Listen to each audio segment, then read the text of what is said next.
이슈 이슈다 24일 순서 시작합니다. 마크 밀리 합참의장의 망언이 또 흐지부지 되고 있는데요. 대선 나흘 전에 중국 카운터파트와 전화하면서 전쟁 안 날 거라고 다독이고 만약에 전쟁 나면 내가 공격하기 전에 미리 정보 알려주겠다고 사실상 반역행위한 게 까발려졌다가 이제 또 한 주 되니까 흐지부지 묻히고 있는데요. 오늘은 여기에서 유추할 수 있는 내용을 토픽으로 수다 떨어볼까 합니다.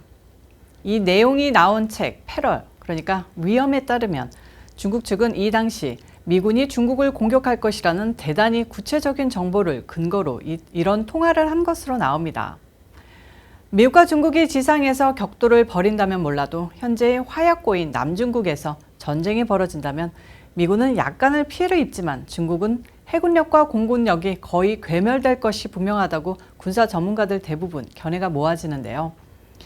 이를 바탕으로 당시 코로나 사태로 벌집이 된 미국 상황이 중국의 의도적인 공작이라고 믿었던 특통령이 실제로 전면전은 아니더라도 국지전을 계획했을 가능성은 아주 높습니다. 이런 상황에서 밀리가 진짜로 공격 전에 중국에 그런 정보를 제공했었다면 사형이 당연한 일이 됐을 겁니다. 여기서 드는 의문을 날카로운 분들은 캐치할 수 있었을 텐데요. 밀리는 어떻게 미국이 중국을 공격하지 않는다는데 손모가지가 아니라 모가지를 걸 수 있었을까 하는 의문입니다. 자기도 전쟁 직전에 공격 시점을 적국에게 알리면 당연히 사형되리라는 걸 알 텐데 그 점이 바로 미국은 결코 중국을 공격하지 않는다고 스스로 믿고 있었음을 증명하는 것 아니겠습니까? 답은 두 가지죠. 특통령이 전쟁을 결정할 만큼의 역량이 없다고 믿고 있었거나 아니면 그 시점에서 며칠 후에 판가름날 대선 결과나 민주당으로의 정권 이양 혹은 그렇지 못하더라도 특통령이 군대를 움직일 수 없을 거라는 확신이 그에게 있었다는 겁니다. 아무튼 이를 종합하면 특통령이 적어도 대선을 며칠 앞둔 시점에서는 군대를 움직이지 못하는 상황이었다. 선거를 땡땡 당하면서 백악관에서 쫓겨날 운명이었다. 그것이 미리 다 정해져 있었다고 유추할 수 있는 대목입니다. 답은 두 가지인데 결론은 하나죠. 특통령은 그 시점에서 명목뿐인 대통령이었다는 점입니다. 아마도 특통령이 이 같은 사실을 깨달은 것은 1월 6일 무렵이었을 겁니다. 아무리 증거가 명백해도 여론은 자기 편이라도 자신을 뒷받침해줘야 할 정치 머신들이 움직이지 않은 거죠. 두 발인 민심은 열심히 움직이는데 자신을 보좌해야 할 두 팔이 가만히 있으면 어떻게 되겠습니까? 퇴임밖에는 답이 없었던 겁니다. 와신상담. 특통령이 지금 하는 것은 쓰디 쓴 쓸개를 핥으면서 복수의 칼을 갈고 있는 겁니다. 그 첫 번째가 선거 승리, 대통령 복귀, 그리고 국정 장악입니다. 바이든 행정부는 예상보다 더 빨리 민주당 자세력으로부터 충성심을 잃고 있습니다.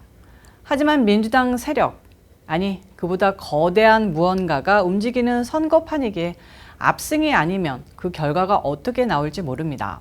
중간선거도 2024년 선거도 무조건 압도적인 차이의 승리로 가야지 저들이 땡땡을 못하는 겁니다.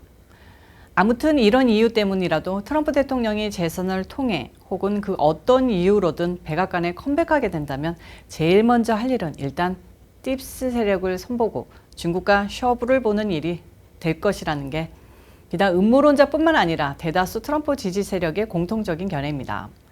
솔직히 음모론적인 시각으로 본다면 딥스 세력과 전면전 한다면은 중국과 전쟁보다 더 힘든 일인데요. 말 그대로 케네디나 수많은 정치적 희생자들처럼 목숨 내놔야 하는 일입니다. 그것을 과연 대통령이 해낼 수 있을까요? 이미 한번 그 음모로 대통령 재선이 물거품 됐었는데요. 유례없는 인기와 국민들의 성원에 힘입어 지금까지 그 어떤 공화당 인물도 해내지 못한 안에서의 개혁, 네오콩을 몰아내고 공화당의 0.1% 찐 부자들의 당이 아닌 중산층의 당으로 변모시키고 있는 트럼프 대통령입니다.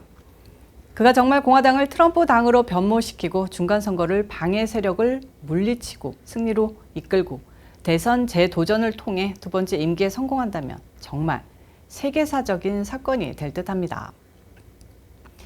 일단 트럼프 대통령이 백악관으로 복귀하면 코로나 바이러스 확산에 대한 전면적인 재조사가 이뤄질 겁니다.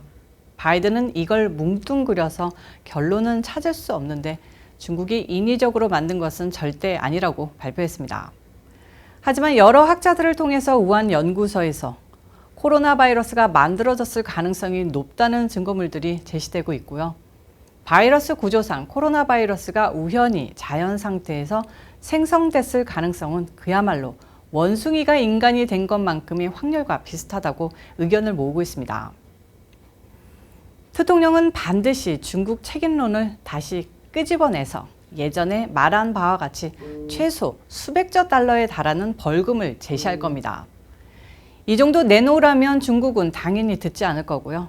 차라리 우리를 죽여라, 한번 이판사판 해보자 하겠죠. 이 정도 벌금 내놓으면 중국 경제 당연히 끝장나는 거죠. 무역 제재 시작하고 피말리기보다는 차라리 화끈하게 한판 붙자고 시진핑이 나올 겁니다.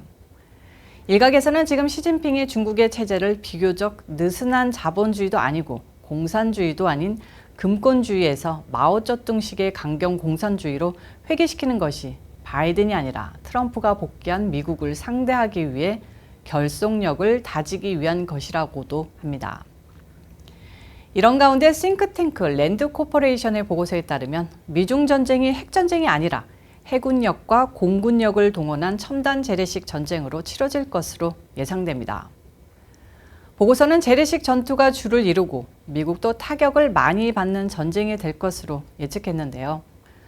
또한 중국의 군사력과 경제력이 팽창하고 있기 때문에 전쟁 시기가 늦춰질수록 미국의 손실도 커질 것이라는 예상을 했습니다. 한번 붙으려면 중국이 더욱 발전하기 전에 붙는 게 좋다는 뜻이죠. 싹도 빨리 자르는 게 낫다는 뜻입니다.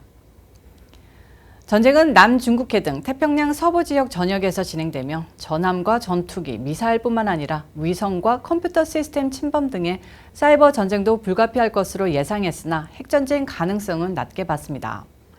보고서는 중국이 미국과 견줄 만한 국력을 갖추는 2025년 재래식 전쟁이 발발한다면 양측은 상대방에게 심각한 피해를 입히면서도 장기적인 전쟁으로 비화될 가능성이 높다고 점쳤습니다. 보고서가 예측하는 2025년은 딱 대통령이 재선한다면 그 첫 해가 되는 때입니다. 전쟁은 결국 전비 조달 능력인 경제력으로 판가름 날 것으로 보이는데요. 보고서는 전쟁으로 인한 중국의 경제적 손실액이 1년간의 전쟁으로 국내 총생산 GDP의 최대 35%를 감소시키는 반면 미국은 최대 10% 감소에 그쳐 결국 미국의 승리로 끝날 것으로 예상했습니다. 전쟁의 무대는 남중국해가 될 것이 확실시됩니다. 중국이 끝장을 보거나 나라가 멸망할 것을 원하지 않는 한 북한을 통한 한반도에 확전하지는 않을 것이고요. 대만에 대한 상륙 시도도 하지 않을 겁니다. 단지 연안가에 보유한 구축함과 호위함 전력 120여 대의 대잠 전투기와 400여 발의 대함 미사일과 18척의 핵추진 잠수함을 통해 미 해군 7함대와 동맹국인 일본과 호주군에 최대한의 피해를 주는 데 주력할 겁니다. 오늘 내용은 정말 가능성 높은 내용이라는 점 강조하고 싶습니다. 첫 번째, 대통령 재임 당시 팁스는 대통령 주변으로 인위장막으로 겹겹이 둘러싸아 재선을 막고 미국의 정치, 경제, 권력 구조를 지난 수십 년과 마찬가지로 이어가려고 했습니다. 임기 말 갑작스런 코로나 사태, 재선 불발, 땡땡 선거 증명 실패 등등을 경험하면서 대통령이 확실히 팁스의 위력을 알았고 이제 독하게 맘먹고 재선되면 그 모든 것을 개혁하려고 하는 건데 그 클라이맥스가 미중 전쟁이 될 거라는 점입니다. 그리고 그 시기는 2025년이 될 것이라는 거죠. 우리도 마음의 대비는 하고 있어야 될 것 같습니다. 제가 밝히는 짧은 소견인데요. 아마 그렇게 될 가능성이 높지 않을까 싶습니다. 제가 돗자리 깔 수준은 아니지만 지난해 코메리칸 TV 시작하면서부터 방송해드린 내용이 비껴나간 적이 없지 않았나요? 대통령이 재선될 거라고 예상은 했는데 그건 반은 맞은 거로 쳐도 되겠죠. 오늘 이슈 이슈다는 여기까지입니다. 시청해주셔서 감사합니다. 그리고 주말 잘 보내시고요. 저는 다음 영상에서 찾아오도록 하겠습니다. 잊지 마시고 오늘도 좋아요와 구독 꾹꾹 눌러주시길 바랍니다.